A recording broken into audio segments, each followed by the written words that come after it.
What's up, everybody? This is Jonah, aka mit dem All, and I've been booked to play a show tomorrow.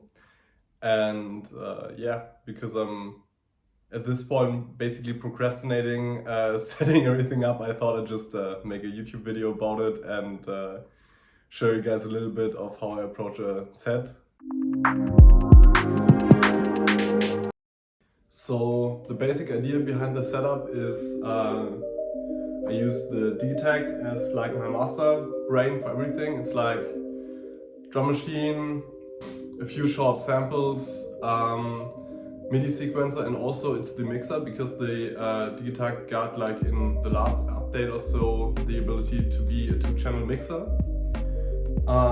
Octatrack is running some of the stems from my tracks, and the modular is basically just your typical subtractive synth that I'm sequencing with the D-Tag, and has like a little bit of a hybrid role, so it's sometimes gonna do like the bass in a more like aggressive way, but also can go into lead and even percussion territory because like the DFM is really good at making like this crisp and organic tones and noises.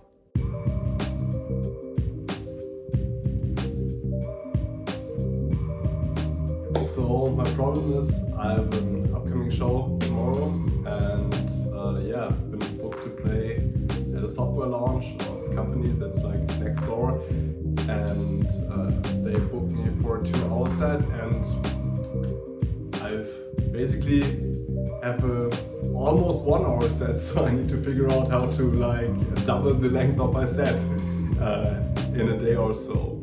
The thing is that I'm like not the main focus of the event. It's not like I'm playing a concert. It's basically I'm a background musician at the event, so I don't feel particular bad playing certain material more than once, but I just don't want to do like play twice my normal set, so we have to figure something out.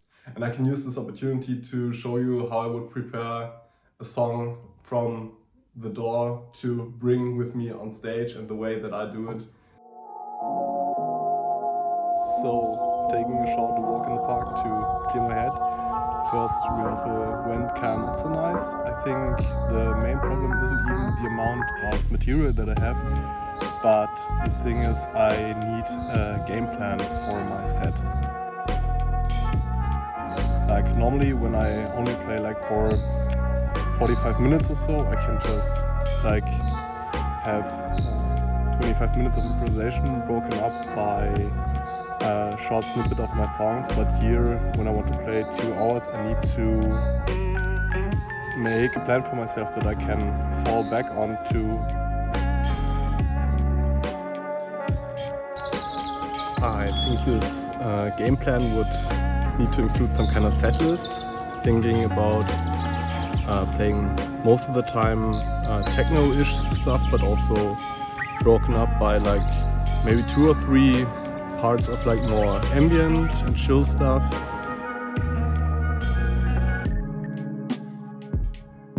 So when I woke up today, I thought the obvious solution to the problem of not having enough content to play was to just export some more songs from the computer to the Octatrack, because like I basically have an enormous collection of like more or less finished tracks on my computer, but I figured out because the way that I play live is by juggling between the Digitakt and the Octatrack back and forth. I would also need more patterns on the Digitakt, so I think I need to work on this.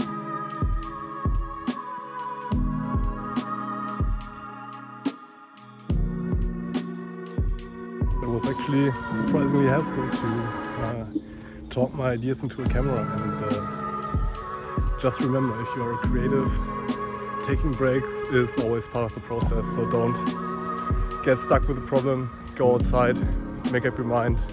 I think I'm set now, so first goal is to get into the Digitakt, make some new patterns, touch up some of the old ones to like bring them to a state where I actually would like to play them, and maybe export like a few more songs from the computer to the Octatrack, and then make like some kind of set list, try to play it for 2 hours and see how it goes.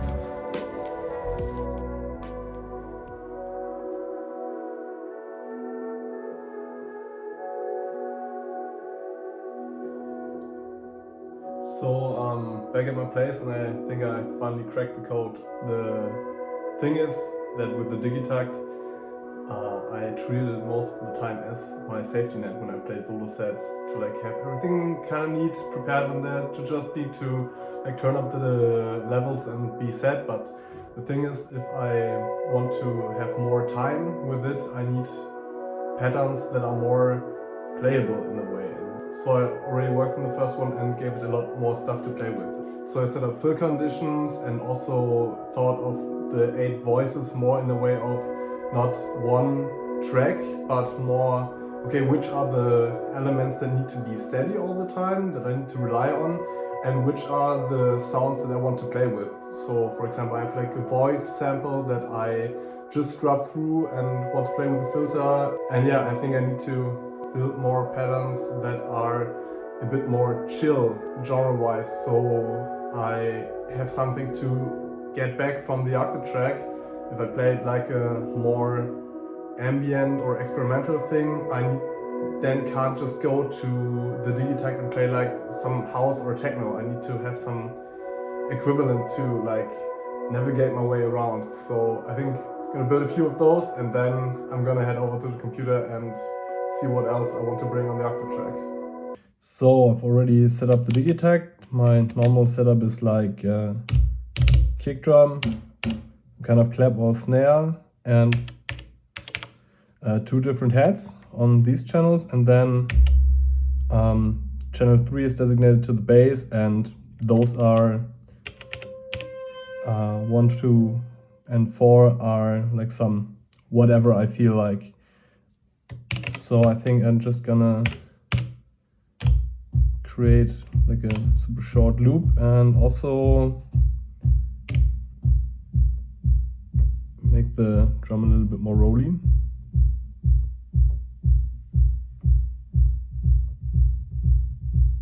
Yeah, this could be nice.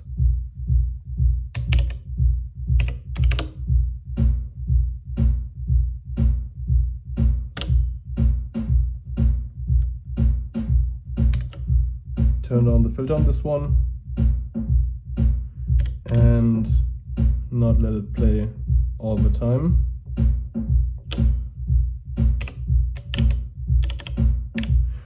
This is normally my open head. Yep, this could be nice. So then maybe some kind of chill rhythm or like more broken up stuff.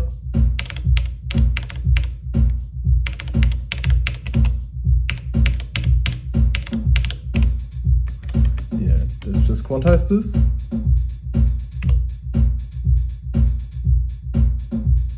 Yep, that's nice.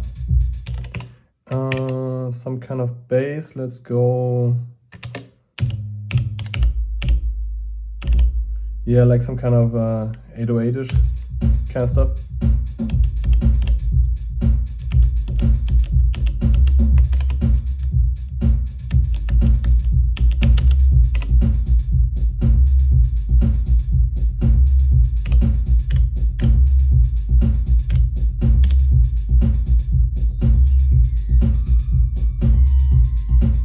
Okay, we're already going into like way too aggressive territory.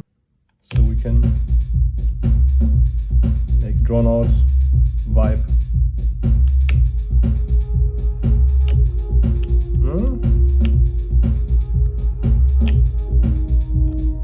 So I spent the last 2 hours also making a few new patterns on the Digitakt, but mainly organizing the whole live set, which was kind of a mess actually, because I always used it for some YouTube videos and then just like used the songs that I knew worked when I played like a short gig.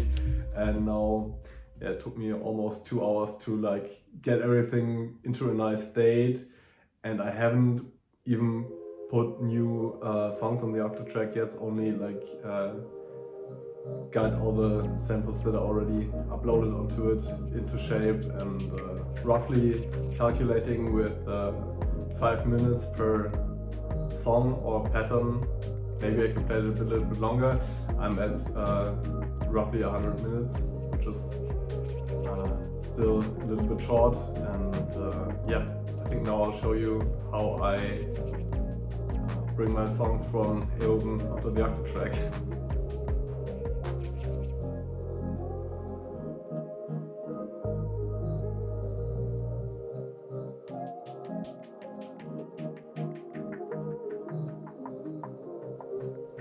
So as you see, I've got Ableton open now, and now I'll go into all the tracks that I want to export to the Octatrack and go into each track and export what is called stems. So this means like one audio file that has all the drums, one that has the bass, one with lead, and one with like pads and vibes and stuff like this. And the thing that I found out which really enabled me to bring my stuff on stage with me was to not try to recreate the track, but make like a 16 or 32 bar loop that I just built from the original track and use this more like a pattern that I would also play on the Digitakt. So I can just bring in stuff whenever I want and limit myself to like the main hook of the song, but I can kind of build a track from it because like I can decide when to bring in all the different elements.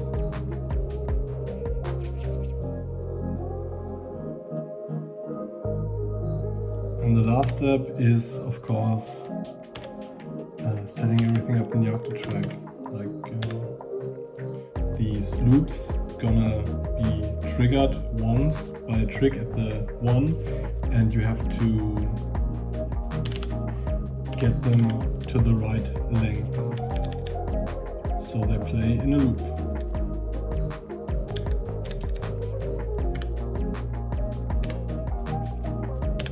Can check with the audio editor if the loop runs smoothly. And I like to up the tempo a lot to not wait forever. The important thing is to set the original tempo right so everything gets looped smoothly and doesn't sound weird, like here. I'm not sure. Yeah, you hear the clicking, that's where it's like tries to stretch something because it's thinking that it's in a different speed than it actually is. As you can see, it's a lot later the day. Actually figuring out like a set list for 2 hours to play was really intense. Like I checked every song against the other to see if it works, like tonal and also with the timing, and writing this all down and figuring it out was quite a task. But I think I'm kind of set now. A short update from the next day. I played the gig, and regarding the set list, as it was to be expected, as soon as I hit the 1.5 hour mark, all the well preparation flew out the window, and it also went nice. So I guess the lesson here is not to don't be prepared. The lesson is to be prepared and also be open to go, of course, if you play a live show, because at this point the party was going, people were dancing and having a good time, and I was like, okay, now the sad and depressive part of the set is coming up. I can't play this now and kick everyone off the dance floor, so I just had to improvise at the end. But having a plan that well thought out was the only thing that even made it possible for me to even reach the 1.5 hour mark without running out of ideas. In this video I rushed over a lot of things regarding my live set and how it works, and maybe in the future I'll make some more videos about certain aspects in a bit more detail, so you can actually learn to play this way. Stay tuned for that, and yeah, make some music.